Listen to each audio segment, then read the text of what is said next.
Hi everyone, welcome to the Virgo new moon. This, in my opinion, is a powerful portal that represents transitional energy.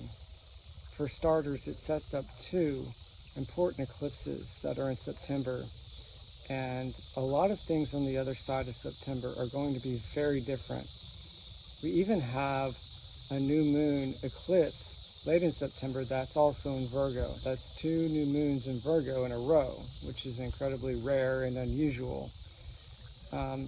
Virgo energy is very immediate. It's very granular and interwoven with our daily environment. Everything from brushing our teeth to feeding ourselves, clothing ourselves, getting around, communicating, our reasoning processes, forming opinions, making decisions, our sleep routines, our diets, our workflow, and so on. It is an earth sign for that reason. It's related to the body and the things that we do every day.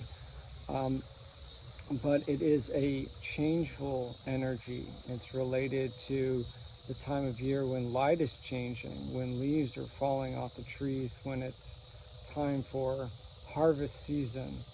And so even though things are seemingly stable and routine, they are changing. And one of the things that's changing the most is us. This summer was very bold, it was very fast, it was very in your face. We were dealing with kinetic war, trade war, AI debates, and catastrophic weather events. And that was a brave new world order that pressured us, and really by the end of it, when it reached its peak in late July and in early August, urged out of us a courage to birth a new self that felt a little uncomfortable because these new types of self might have been more hybridized and resistant of labels that were more par for the course in the old global world order. And so you might have felt like, in the example that I gave in previous videos, am I going to be a banker or in the city, or am I going to be a farmer in the country? Maybe I'm a banker farmer hybrid.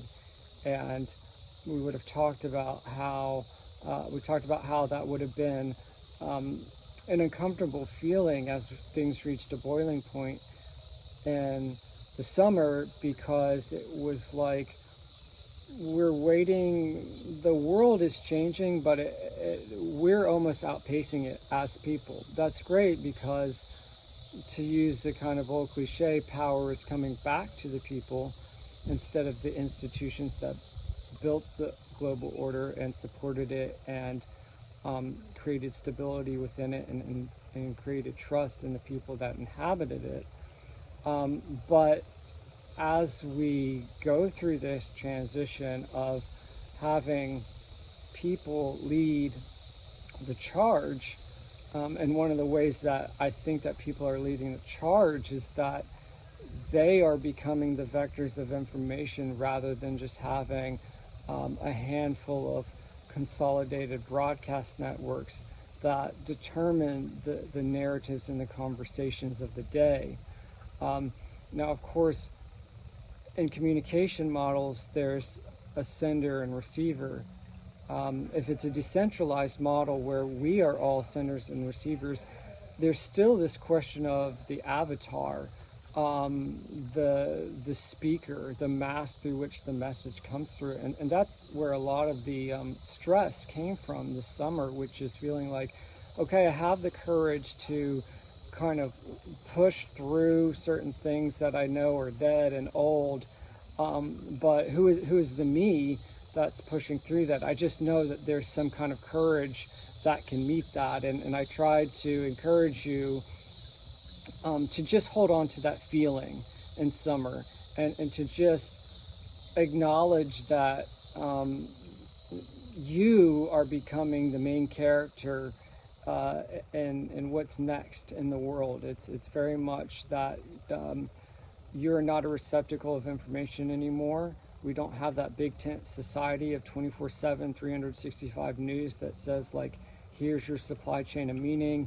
You go to McKinsey, you marry this person, you live in this zip code, you're going to eat at Sweet Greens at this time of day. Like those types of molded identities that are directly kind of injected into consciousness, that's all changing. And because we're vectors of information, the world is so chaotic now. Like it's really hard to have like a stable collective conversation. Any kind of meme that enters the discourse just evaporates really quickly, and we're going to see that accelerate now around this very changeful portal, this Virgo new moon, where because it's dawning on people that we are the ones that are designing and engineering and programming the world now. There's no anchor point. It's all flowing through us, through the micro decisions that we make every day. And so what we're refining at this time, because Virgo is the alchemist, it is the goldsmith to Leo's gold, that raw material. It is the editor to the drunken poet of Leo. What's happening is that we're spending a lot of time refining and shuffling and articulating what it is that we want to be. It's almost like we're documenting a library of experiences that we're having through changing our minds so much, through shifting our perspective so much, which is going to happen this season, through being like, oh, I want to live here, no, I want to live there, oh, I want to work here, no, I want to work there, I want to date this person, no, I really want to date that person. This kind of bouncing around goes hand in hand with the modulation of collective consciousness that's happening right now, that wants to look beyond these decayed institutions that no longer create trust in us. And so, yeah, it is a different vibe than summer, where things were kind of more abstract and you could look out there and say, okay, there's that AI debate, or there's that tariff debate, and instead you're going to be prototyping and workshopping a lot. It's very chatty. One of the tethers that this new moon has back to the summer, I'll talk about a couple of tethers called a yod. Sometimes it's called a finger of God. I know it's kind of like a strange phrase. Let's look past that, and we're going to get to it towards the end anyways. But it's very interesting. Like if we look at this time, there are a lot of signatures that came online this summer. One of them being Uranus moving into Gemini, which it had not done since World War II. And when it entered in July, right around that Capricorn full moon, around July 10th, I wrote a lot about that. I posted a lot about it. I did a video on it about how that is the shakeup to communication systems. One of the things I talked about in my newsletter was this platform called Showrunner, which was being billed as the AI of Netflix, where you create your own shows and you can even get credits if people use some of the stock that you create. And it's this kind of decentralized patchwork network rather than like a centralized consolidated network of CBS, ABC, NBC, just like transmitting like this is the hit fall show of this season, and this is what everybody's going to be talking about in the water cooler in fall 2025. That is going away so fast. It's already gone. And so that's what Uranus represented as soon as he moved in there in July. And with this new moon squaring it exactly, but it's happening in such a mundane, everyday, yet changeful energy of Virgo, it's like, oh, we're street testing all this stuff now. We're going to be playing with opinions. We're going to be playing with perspectives. And it could feel a little cracked out. It could feel a little erratic and schizo as everything just kind of gets really fragmented right now. And it just seems like you're 10 different people in a day and you're having these dozens of micro experiences throughout the fall. And you really have to understand that this fall is a journey. It's a work in progress. The the person that you're becoming is someone who's going to be able to articulate, this is who I am and this is why I have this courage. Because in the winter, when things come back to a little bit more of how they are or have been this summer, we're going to be speaking truth to a corrupt power. And that's where we just take the broom and we're like, all right, all these decentralized systems are here to stay. This stuff doesn't work anymore. This kind of like hobbled, decayed, centralized model that just wants to hang on. No, it's just not serving us. It's not serving the economy. It's not serving my need for spiritual meaning. And this transitory phase, this window in fall, is where you're watching that rumble start to emerge on the fringes. It's going to be an extremely vocal time where people are, they're like, I need this type of belonging. I need this type of community. I need this type of tribe in order to just move forward with my life. And yeah, people are going to be prototyping different identities, different products, different content, different entertainment systems or platforms. And it's very, like I said, it's very workshop, very work in progress, prototyping, hypothetical. But I think that that's what makes it such a much more volatile challenge to these larger big tent dominant narratives, is because it has this really like budding, almost juvenile, hormonal sense of urgency, where it's like, you know, if it was fully formed, it would just kind of be this clash of the titans immediately, and we'd go straight into winter, where we'd see this kind of populist groundswell that we're going to see, I think, very strongly in late January and February. It's just going to be absolutely insane in terms of that. I think that's where we just see, like, okay, this is the 2020s. Like, here's our defining event that we've been waiting for the past 5 years or whatever. We're halfway through the 2020s. It's, you know, it's dawn of 2026, and the people are taking over. All these things that we came to depend on are just completely non-functional now. And it's so interesting to me that Virgo is about functionality. It's the apprentice, it's the Boy Scout, it's the student, it's the assistant, it's the understudy. It refines things, it buffs them down, it cleans things up and edits them to the point that it makes them functional and efficient. And that's what we're street testing, is all these ideas, all these iterations of who we could be as a person in a community. And yeah, you're going to see like brands that try to just be one thing and very fundamentalist struggle to keep up with this. Virgo is very textural. It's very granular. It's very rough. It doesn't like, well, it likes to smooth things down until they're functional and efficient, and then it moves on to the next. So if you have like a really granular logo, like the Cracker Barrel logo, and then it just gets nuked and flattened and smoothed out, people are not going to like it. This is a return to the value of mystery in life. You're going to see that majorly in the fall. That is going to become the top commodity. We want mystery. We want texture. We want divergent experiences. We want it to be a kaleidoscopic reality. We don't want smooth. We don't want bland. We don't want monochromatic. Stop giving us this like slop. And I think part of that too will be a pushback on AI, because it's not boutique enough. People have started to kind of understand that it's stuck at a certain level where there are certain tells.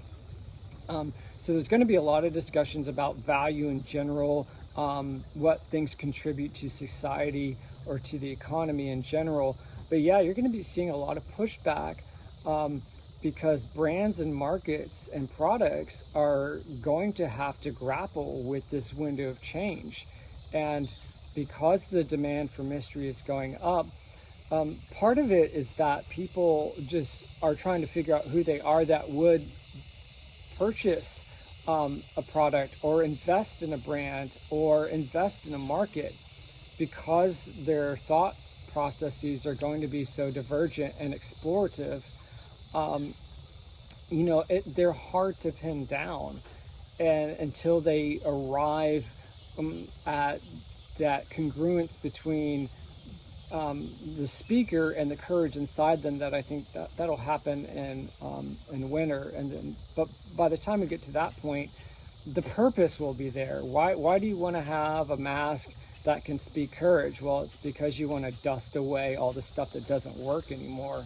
And that's trying to justify itself on the basis of some silly grounds like, oh, you need us, or we're your childhood brand, and so on and so forth. And people are going to be like, yeah, but you've just completely drained it of all life and character for the sake of convenience. And so at the micro level, anything that gets drained of character for the sake of convenience, anything that just gets smoothed down, and then you just keep focusing on it instead of moving to the next rough experience that you can get smoothed down into. Maybe you dial in your diet, now you want to dial in your dating or your job or a hobby or something like that.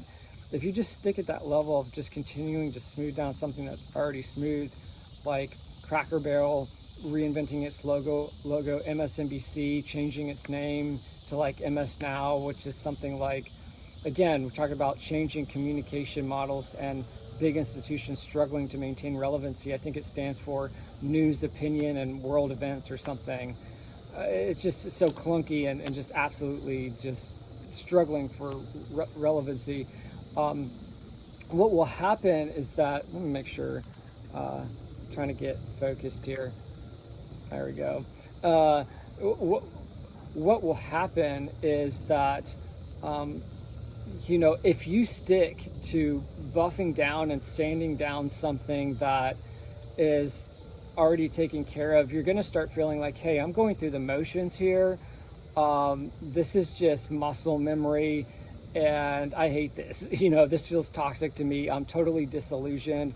It'll be like the Cracker Barrel thing all over again. I can't have the illusion of belonging in this like fantastical country town where I just wander up to a kindly old man who's leaning on a barrel and wants to play checkers with me while serving up some old-fashioned pancakes. You're gonna like have that jarring experience with stuff in your life, or people around you will, where it's like, oh yeah, like I can't do that job anymore. I can't live there anymore. I can't date that person anymore. I can't wear that color anymore. I'm changing my wardrobe completely. I'm changing my diet. And just being around all of this energy all the time, here we go. This is kind of really bizarre. Well, this is the kind of cracked out energy that I'm talking about, where stuff just kind of comes at you sideways, and then all of a sudden you're like, hey, I'm not going to do weightlifting anymore. I'm just going to do like yoga and calisthenics and sprints now, or I'm not going to like I'm not going to bulk anymore. I'm going to get into fasting or something like that. So, and because it's so osmotic, okay, it's so changeful. Everything is this like great interlude that we're passing through into this very changeful eclipse season. I mean, my gosh, the sister sign to Virgo is Pisces. That's where the full moon is falling, September 6th or 7th. That's the most changeful sign in the zodiac. We're just like vacuuming up and simmering in all this changeful energy, and we can't get away from it. So even if you're just like steady and straight and narrow all the time, you're going to be dealing with colleagues or people in your day-to-day life that if you just try to get anything done, unless you're like a complete hermit, you're going to be running into people that are accepting that they are the narrative makers now, rather than waiting on the narrative from outside. And so even if your stuff is in order, when you're interfacing with other people, their schedules are going to be bonkers. Like I think about, someone who, let's say, is a bus driver, and they may be on schedule all the time, or a mailman or something like that, or a delivery person. You're going to see the other end of that equation. If they're the senders, the receivers may be acting erratically. And it's very much so, like, people may show up late and like they flag down the bus, or they ask for a package to be rerouted or something of that nature. It's similar when we talk about the macro where all these audiences are like, you thought that's what I wanted? That's not what I want. Like, I don't want this like smoothed down logo. It's similar at the micro where people are going to be saying to themselves, like, why did you think about that issue in that way? Like, why did you think the country was better than the city? Or why did you think the city was better than the country? Like, how did you even arrive at that conclusion? And it's really this disillusion of objectivity and this loss of like a macro collective conversation where we can't even agree to disagree. It's like every time some meme or current thing shows up in the conversation, it gets so schizo that we can't even enjoy the stupid memes together because everyone is becoming their own broadcast network, and the platforms are just like in these other examples struggling to keep up with the audience. They're getting throttled, and it's very hard for things to stay focused. There's no real destination in mind. It's all work in progress. And so as we're all hurtling through this intensity, I think it can be quite fun if we learn to flow with it and learn to appreciate the myriad experiences that this is offering us, because we're going to get to compile it and distill it by the end of fall, and then we're going to use that to kind of push back against something that no longer works.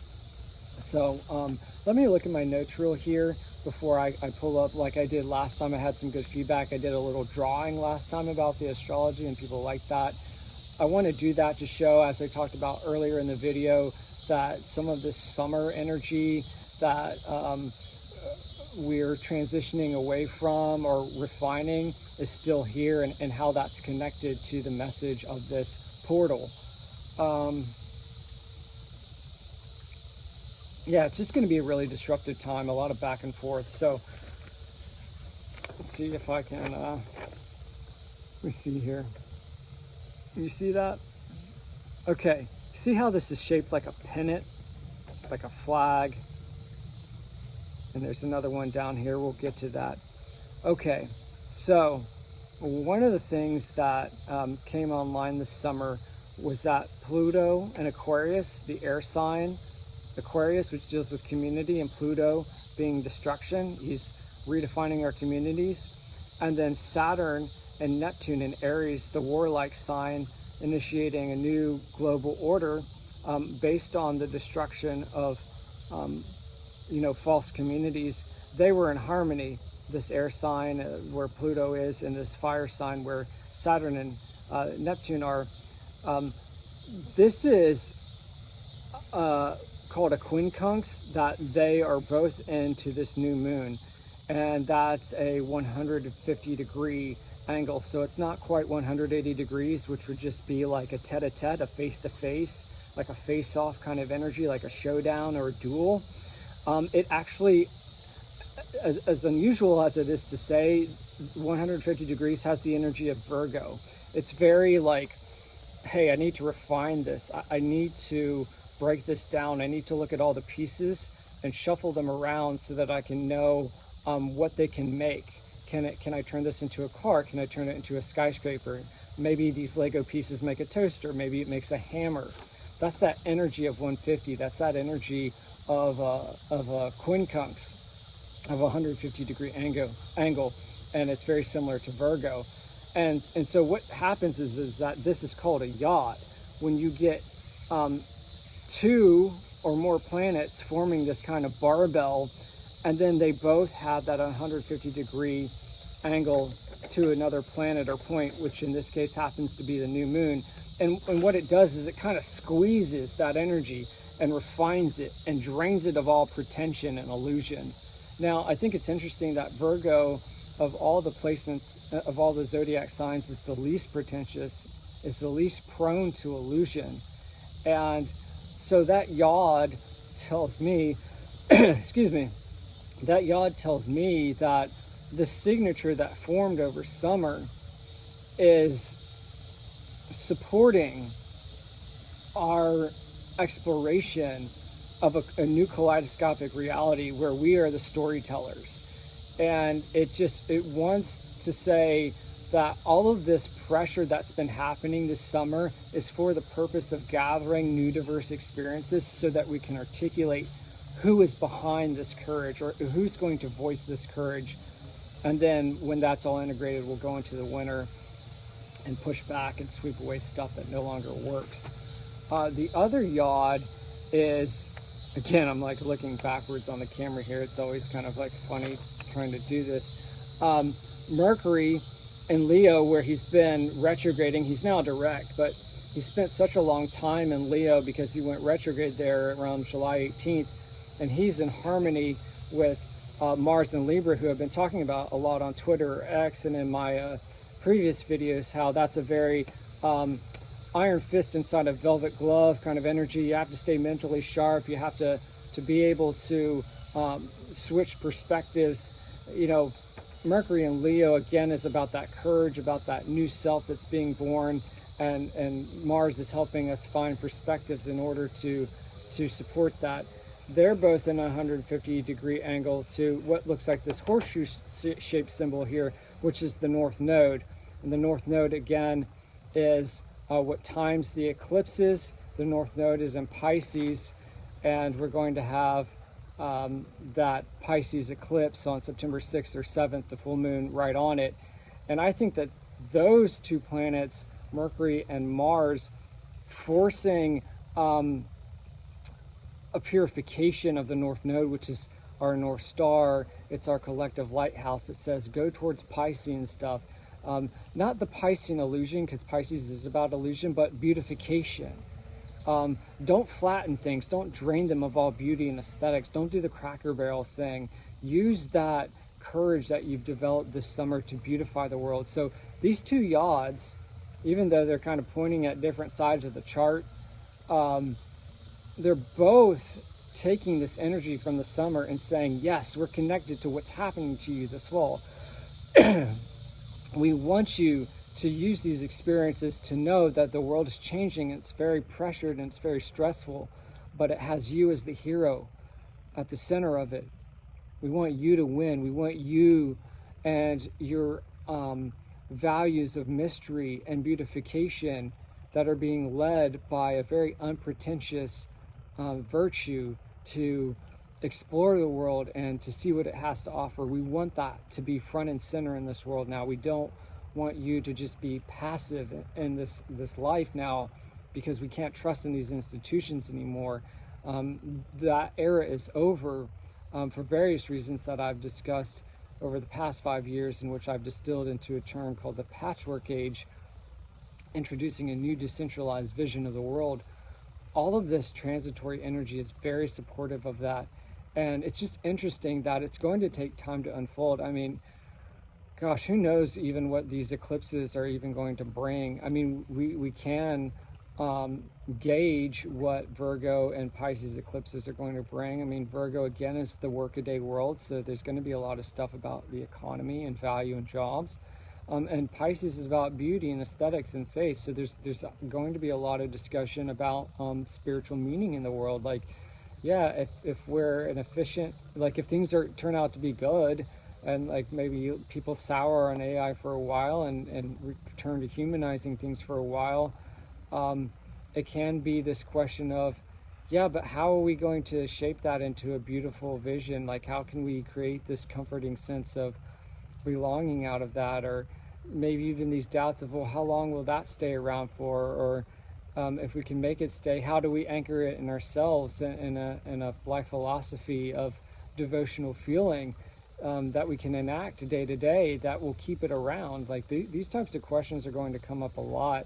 So I think you're going to see a lot of religion, a lot of stuff about value and labor, families. I think a lot too about objectivity and whether it exists. So we're going to see a continuation of the question of synthetic relationships. You know, I talked about in my kind of like closing video for summer how once we come back to Valentine's Day, which is the winter story that I've been describing in this video, we're going to see this probably around Valentine's Day, this really heady discussion around rights for AI girlfriends and AI boyfriends. And the transitions, and that really like popped up on my radar this summer. And this transition zone between now and then, I think there's just a lot of workshopping, a lot of prototyping of what it is that we're in now. There's a lot of cartography happening now, a lot of archival work happening now of like, all right, like what is this brave new world? Like what am I in it? What are its contours and curves and textures? It's extremely experiential transition. So in general, I think it's just going to be chatty. There's a lot of criticism going on. You may feel a little bit burnout or nitpicky. There's just a lot of like inspection and detective work happening this fall. What does the paper feel like in my hands? What does it smell like? How crisp does it feel when I write on it? Like these types of things are going to be how people are treating. Your five senses are going to be working overtime, and people are just really going to be really discernment is going to be a big thing. So I guess like another large topic of conversation along with religion and meaning and beautification and then labor and value is people like inspecting the purpose of products and institutions. You might see a lot of like boycotting or maybe there's some kind of defect in cars and things get sent back, or there was that story that broke the other day about radioactive shrimp and like don't eat that. So there's again that earthy Virgo energy, food systems. Just like a lot of retail experiences. My battery notification here. A lot of retail experiences getting looked at. I know that there's been some conversations recently about places like Chipotle and whether they can sustain their legacy. Basically what I'm saying is like all these legacy experiences it's like they're in turbulence right now because the decentralization is coming in and people are like testing it out. They're like, ooh, what does that mean now? Because I've got the courage. I just don't know like how to like handle this new vehicle that I am, and I'm gonna test and poke reality and see what happens. So maybe market share gets taken away from certain strongholds because someone prototypes a new platform or maybe a new coin or something like that in crypto, and it just kind of maybe comes out of nowhere. There's a lot of sense of like the older institutions trying to play catch up as things get away from them really fast, because all of us are going to be having this like kaleidoscopic fragmented experience. It can be very, very good. What I'm saying is because it's very textural and gives you a sense of like, ooh, I want to see how I feel if I just start wearing a lot of this color instead of that, or driving this car instead of that, or taking this route, or drinking coffee in the afternoon instead of the morning. This is just a spiritual cosmic trend that's so fast and so changeful that is in complete contrast to the way that we've built our world, where it's like, oh, we'll just like plan out a quarter ahead, and in Q4 everybody will be buying this, and we'll just start injecting them with ads now on it. And because everything's the same conversation, if you're in Paris or Iowa, we can just go ahead and start deploying the budget towards that now, and have people talking about it at the water cooler all fall. And this will be, it's almost like reality is a show that these institutions would try to produce. And the fact that that's changing this fall is such just like a monumental thing in our consciousness. So I'll leave you with that. Thank you as always for tuning into this. I love having you here. I love hearing feedback from you guys and comments, or you send me DMs. Be sure to follow me here again. This channel is still getting off the ground, so if you subscribe, that really helps. I'm also on Substack, zyphomedia.substack.com for deeper dives like this. Zypho Media on X for daily updates, so you can get more of like a fast, in the moment kind of updates about what's happening. And then, of course, you can catch me at zyphomedia@protonmail.com. I do one-on-one consultations, and have been helping people a lot through this season, and it's been very, very gratifying. So thanks for being here, and I look forward to having you on the next one.